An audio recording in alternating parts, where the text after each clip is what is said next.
Demi masa depan Gala, Kak Seto siap pertemukan ayah dan mertua Vanessa Angel, berharap perdamaian.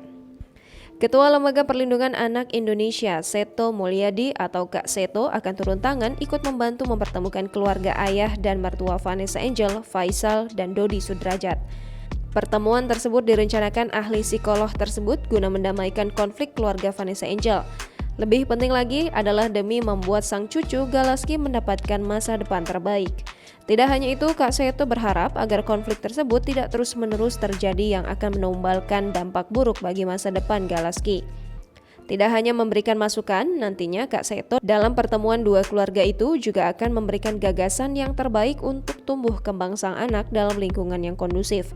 Sebelumnya, Seto Mulyadi alias Kak Seto berencana ingin segera mempertemukan ayah Bibi Ardiansyah dan ayah Vanessa Angel. Pertemuan itu bertujuan untuk mendamaikan keluarga Dodi dengan keluarga Faisal serta masa depan Galaski. Dirinya berharap pertemuan ini bisa membuat keluarga Dodi dan Faisal berdamai. Namun, Kak Seto menegaskan jika pertemuan keluarga itu akan digelar secara tertutup tanpa awak media.